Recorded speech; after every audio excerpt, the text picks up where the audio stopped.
ನಮಸ್ಕಾರ. ಎಲ್ಲರಿಗೂ ಮಹಿಳಾ ದಿನಾಚರಣೆಯ ಶುಭಾಶಯಗಳು. ನನ್ನ ಹೆಸರು ಪ್ರಿಯಾಂಕಾ ಆಚಾರ್ಯ. BE ಇಂಜಿನಿಯರಿಂಗ್ ಪದವಿ ಪಡೆದು ಸಾಫ್ಟ್ವೇರ್ ಕಂಪನಿಯಲ್ಲಿ ಕೆಲಸ ಮಾಡುತ್ತಿದ್ದೇನೆ.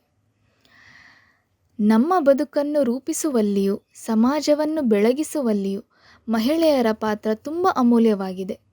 ಇತಿಹಾಸದಲ್ಲಿ ನಾವು ಅನೇಕ ಶಕ್ತಿಯುಳ್ಳ ಮಹಿಳೆಯರನ್ನು ನೋಡಿದ್ದೇವೆ.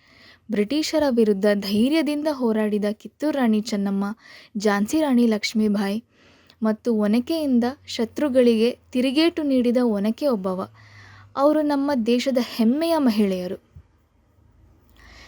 ಇತ್ತೀಚೆಗೆ ಬಾವುಟ ಬಿಟ್ಟಂತೆ ಮತ್ತೆ ಭೂಮಿಗೆ ಹಿಂದಿರುಗಿದ ಸುನೀತಾ ವಿಲಿಯಮ್ಸ್, ಕಾಕಿ ತೊಟ್ಟು ಜನರ ರಕ್ಷಕಿಯಾಗಿರುವ ಕಿರಣ್ ಬೇಡಿ, ಅಂತರಿಕ್ಷ ತಲುಪಿದ ಕಲ್ಪನಾ ಚಾವ್ಲಾ ಮತ್ತು ಕ್ರೀಡಾ ಲೋಕದಲ್ಲಿ ಭಾರತವನ್ನು ಹೆಮ್ಮೆ ಪಡೆಯುವಂತೆ ಮಾಡಿರುವ ಮೇರಿ ಕೋಮ್ ಮತ್ತು PV ಸಿಂಧು ಇವರೆಲ್ಲರೂ ಮಹಿಳೆಯರು.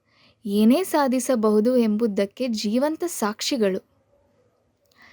ಇಂಥ ಪ್ರಸಿದ್ಧ ವ್ಯಕ್ತಿಗಳಷ್ಟೇ ಅಲ್ಲದೆ ನಮ್ಮ ಮನೆಯ ತಾಯಂದಿರು, ಮನೆ ಕೆಲಸ, ಮಕ್ಕಳ ಬೆಳವಣಿಗೆ, ಕುಟುಂಬ ಹಾರೈಕೆ ಇವೆಲ್ಲವನ್ನು ನಿರಂತರವಾಗಿ ನಡೆಸುತ್ತಿರುವ ಗೃಹಿಣಿಯರು. ಅವರೇ ನಿಜವಾದ ಶಕ್ತಿಯ ರೂಪಗಳು.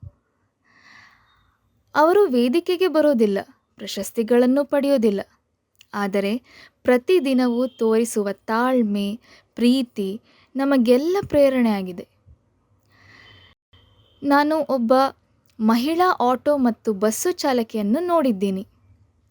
ಕುಟುಂಬ ನಿರ್ವಹಿಸುತ್ತಾ ಅಪಾರ ಧೈರ್ಯದಿಂದ ಕೆಲಸ ಮಾಡುತ್ತಿರುವುದು ನನಗೆ ನಿಜವಾದ ಸ್ಫೂರ್ತಿ ನೀಡುತ್ತದೆ. ಇಂಥ ಸತ್ಯ ಜೀವನದ ಹಿರಿಮೆಯ ಮಹಿಳೆಯರಿಗೆ ಈ ಮಹಿಳಾ ದಿನವು ನಮನ ಸಲ್ಲಿಸುವ ದಿನವಾಗಿದೆ. ಜೈ ಹಿಂದ್, ಜೈ ಕರ್ನಾಟಕ.